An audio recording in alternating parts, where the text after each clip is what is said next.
For Senator Judge Villanueva may proceed with his interjection when he's ready. You have 2 minutes, sir. Thank you, Presiding Officer, Mr. President. Just two quick questions to our dear witness. Your Honor,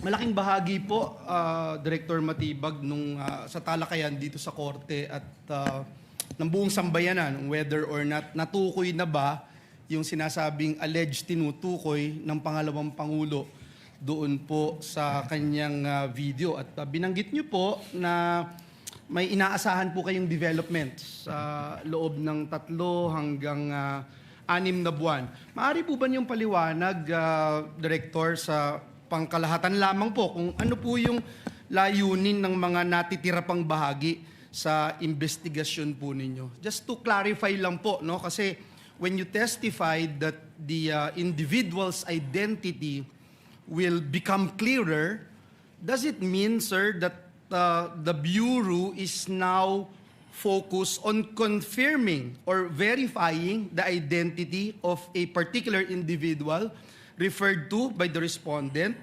rather than determining whether such person exists in the first place? Kumbaga po, yung tanong lamang po dito, sinasagot po ay sino na yung kinontrata rather than hindi po yung meron nga bang kinontrata?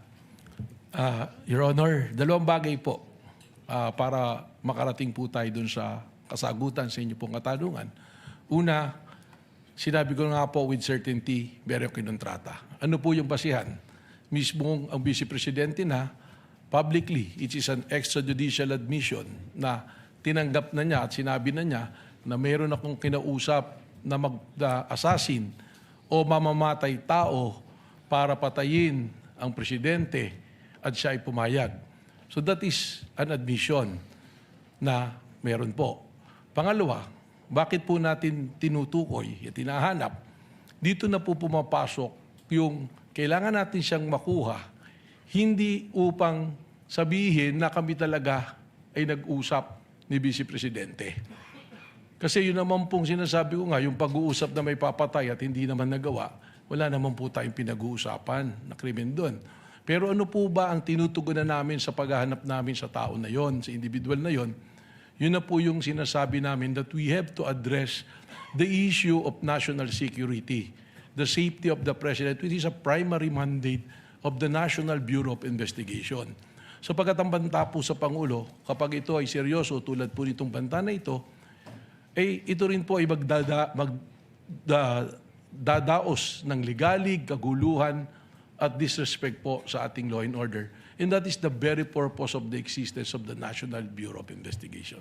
Yung binanggit niyo na may mga persons of interest, so yun nga po, no? Tinutumbok na po nito na nandun na po kayo dun sa sino ang kinontrata rather than meron nga bang kinontrata. Tama po, Your Honor. Thank you, Director Matibag. Nabanggit niyo po kahapon din yung parte ng network ng respondent na tinatawag na Davao Death Squad. Batay po ito dun sa ebidensyang nakala po ninyo, sabi niyo sa NBI, at meron po kayong nakikitang impormasyon na nagsasabi gusto kong malaman kung meron po kayong nakikitang impormasyon na nagsasabi na aktibo pa rin po ba ito noong 2024 kaya naging part ito ng inyong assessment sa kapasidad ng respondent?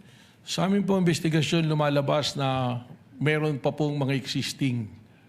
At katunayan, without naming names, ganito po, ilagay na natin sa konteksto na nagsimula po kami sa maraming pangalan and we narrowed it down. Siguro ito na inaantay ng marami rin na finally ma-identify natin. We are narrowing it down already to less than 20 individuals at may mga pangalan na po kami nito. Sa katunayan po, yung iba po rito, kausap na po namin yung kanilang mga pamilya o kakilala.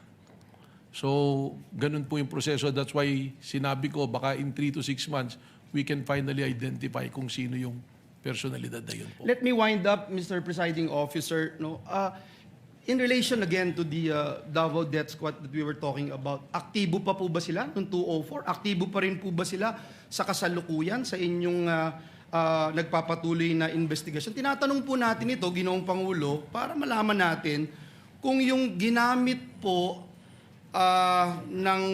National Bureau of Investigation ay base lamang dun sa historical background na binabanggit po kahapon o meron po na nakalap na mga bagong impormasyon ang NBI na hiwalay na impormasyon tungkol po dito? Well, again, kanina po tinanong po ng kagalang-galang Senator Erwin Tulfo, we are not limiting it to the double death squad. Sabi ko nga po, meron pong mga aktibo pa sa serbisyo na men in uniforms at kasama rin po dito ang Vice President Sara Security Group po. So even those who are actively involved right now, men in uniform, is that what you're saying? That is something that I can say because general naman, it will not Kindly go wind to the up. identity. Yeah, that will be Meron all, po. Mr. Presiding Officer. Thank you, Director Salamat Matibag. po. Salamat po. Thank you, Senator Judge Villanueva. Senator Judge Aquino is recognized. You may proceed, sir, when you're ready. You have 2 minutes. Maraming salamat, Mr. Presiding Officer. Isang tanong lang po kay Director Matibag. Doon po sa AO11, nakalagay po doon yung mga miyembro ng task force, no? At yung isang miyembro po doon ay mula sa Transnational Crime Division. Opo. Nabanggit niyo po nung isang araw na nasa punto na po kayo sa inyong investigasyon na chine-check po ninyo kung hindi lang ito isang tao pero kumbaga grupo na po ito or may plot, may ploy, may nagkukuntsaba para dito po sa posibleng pagpatay kay President Marcos. So nagtataka lang po ako sa AO11 kasama yung Transnational Crime Division. So my question is, sa inyo pong investigasyon, meron bang transnational nature itong posibleng pagpatay sa presidente? Meron bang foreign intervention or mga players na hindi po Pilipino sa inyo pong investigasyon? Yan po ay isang sa purpose talaga kung bakit namin isinama para alamin kung sino po. Alam naman po natin, para patayin ng isang presidente, hindi po isa o dalawang tao lang nag-uusap dito.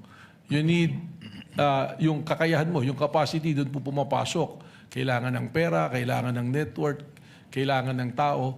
So tinitingnan po natin ito lahat. Ngayon yung binabanggit po ninyo, kasama po sa ating tinitingnan yan. Pero ang isa pong mayoryang rason yan, yung pong mga pagbabiyahe ng ating Pangulo, we have to also monitor it because the possibility of endangering the life of the President during his time that is outside of the country, nandoon din po yan dahil Okay. sa threat. So kaklaruhin ko lang ha. So yung pagkakaroon ng Transnational Crime Division dahil yan sa mga biyahe ng presidente, hindi dahil merong possible foreign intervention dito sa iniimbestigahan yung pagpaplano. That is also an angle being considered but that's not the main reason po. Alright, salamat. Salamat po. Thank you, Senator Judge Aquino. Senator Judge Padilla.